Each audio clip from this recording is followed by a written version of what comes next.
Alors on va encore parler de fonctions bijectives et cette fois-ci en parlant de fonctions continues, donc exactement comme par exemple quand je prenais la fonction carré de R+ dans R+, voilà, tac, je vais prendre f, et on va parler aussi donc de réciproque des fonctions bijectives.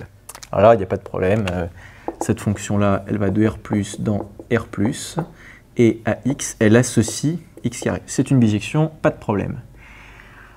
Ça veut dire que, alors là, attention, c'est une fonction qui est continue, alors définie déjà, continue et strictement monotone de R+ sur R+. Pas de problème. Il se trouve que f-1, qu'est-ce que c'est? f-1, ça n'est certainement pas, encore une fois, 1 sur f. Hein. C'est pas du tout ça. Non, c'est, on s'en souvient, quand vous faites f-1 rond f de x, vous trouvez x, parce qu'en fait, ça vous donne l'identité. Qu'est-ce que c'est que cette fonction? Eh bien, c'est racine de x. Et chose magnifique, il se trouve que quand vous prenez la réciproque d'une fonction, voilà, la fonction racine de x, elle a cette tête-là, vous voyez? Elle va dans ce sens-là. Quand vous faites, et effectivement, quand vous l'appliquez, vous faites x carré et que vous prenez la racine, ça vous donne bien x, voyez? Et si jamais vous prenez racine de x et que vous le mettez au carré, attention, on est dans R+, hein, tout le temps, ça vous donne bien x. Il n'y a pas de problème. Donc en fait, f-1 de f, c'est racine de x. Okay, chose magnifique des réciproques, en fait, c'est le symétrique, vous voyez, dans le graphique. C'est le symétrique par rapport à cet axe-là. C'est parfaitement logique quand d'ailleurs on pourra le démontrer dans un exo. Là vous avez votre fonction identité, voyez, qui est f de x est égal à x. Là vous avez x carré et là vous avez racine de x. Vous voyez que il y a une symétrie par rapport à cet axe. Mais on pourrait en prendre une autre, hein, par exemple une très connue aussi. Alors je définis rien du tout, c'est terrible. Mais là, je prends ln de x, ok. Et là, ne faites jamais ça dans une colle, vous seriez tué par votre prof, hein, de ne rien définir, aucun espace de départ, aucun espace d'arrivée. Là, bon, en gros, j'ai dessiné à peu de choses près le graphique de la fonction ln de x sur, bien sûr, R plus étoile, puisque ln de 0, ça n'existe pas. Et là, la fonction exponentielle. Qu'est-ce que là, autre chose au passage, vous savez que là, vous avez 1. Pourquoi? Parce que ln de 1, ça fait 0. Et que ici, vous avez 1. Parce que exponentielle de 0, ça vous fait effectivement 1. Et vous avez exactement le même cas qu'ici. Tac, tac, tac, tac, tac, tac, tac, tac, tac. Voilà, la fonction identité. Et il se trouve que, oui, exponentielle de ln de x, ça nous donne effectivement x. Et que ln de exponentielle de x, ça nous donne x. La fonction réciproque d'une bijection, c'est elle-même. Alors,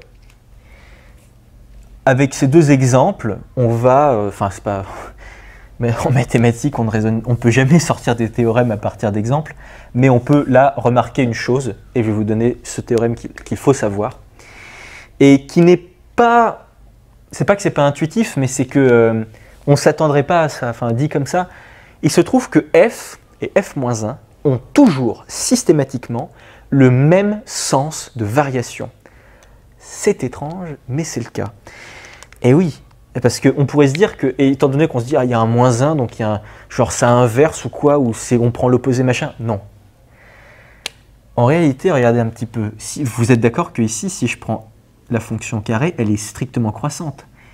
Mais sa fonction réciproque, racine de x, elle est aussi croissante. Alors bien sûr, elle ne croît pas du tout à la même vitesse, rien à voir.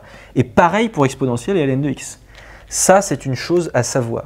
F et f-1 ont le même sens de variation. Ça, c'est un théorème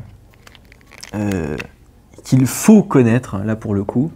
Pensez à ces exemples-là pour vous dire, ah mais oui, en fait, ces exemples-là, ils parlent beaucoup, je pense.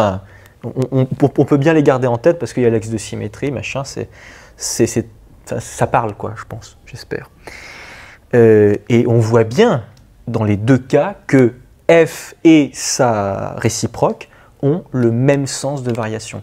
Donc, si jamais vous arrivez dans un exo avec, je sais pas moi, vous êtes f de x est inférieur à, ou est inférieur ou égal, je sais pas, racine de pi sur 2, un truc comme ça, alors on verra que cette valeur, avec la fonction gamma, bien plus tard, en ECS2 d'ailleurs, fonction remarquable. Là, si jamais vous avez envie d'appliquer f-1 des deux côtés, et si vous savez que f est strictement croissante, ça c'est pour strictement croissante, et que tout est défini, qu'il n'y a pas de problème, machin, et bien ça voudra dire que f-1 de f de x est inférieur ou égal à f-1 de racine de pi sur 2. Okay, alors, je n'ai pas du tout donné les espèces de départ, machin, on s'en fiche, mais tout ça pour vous dire que pour passer de là à là, qu'est-ce qu'on a fait? Car, il faut justifier, car f-1 strictement croissante. Quand vous appliquez une fonction dans une inégalité, c'est super important, toujours justifier si vous changez ou pas le sens de variation, le sens de l'inégalité, pardon. Si f-1 avait été strictement décroissante, vous auriez eu l'inverse, vous auriez eu, il aurait fallu l'intervertir, bien sûr. Ça, c'est la définition des fonctions croissantes-décroissantes. Je pense que j'ai fait une vidéo dessus avant, donc allez la voir au cas où. Ben voilà, ça c'est quand même super pratique. Et donc comme ça, vous allez pouvoir avoir x qui est inférieur ou égal à f-1 de racine de pi sur 2. Hop là. Et là, peut-être que ça vous donnera une valeur quelconque et vous allez démontrer quelque chose. Ce que je vous souhaite. Et donc oui, hein, ne jamais oublier que f et f-1 ont le même sens de variation. Ils ont le même sens de variation. Et c'est pas intuitif. C'est pas que c'est pas intuitif, mais quand on n'a jamais vu de fonction réciproque de toute sa vie, on se dit f-1 il a le sens inverse des variations de f. C'est pas le cas. F et f-1 ont toujours le même sens de variation. Si c'est des bijections, bien sûr. Bon, peu importe. On est le cas, puisqu'on n'aurait pas f-1 si f n'était pas bijectif. Peu importe.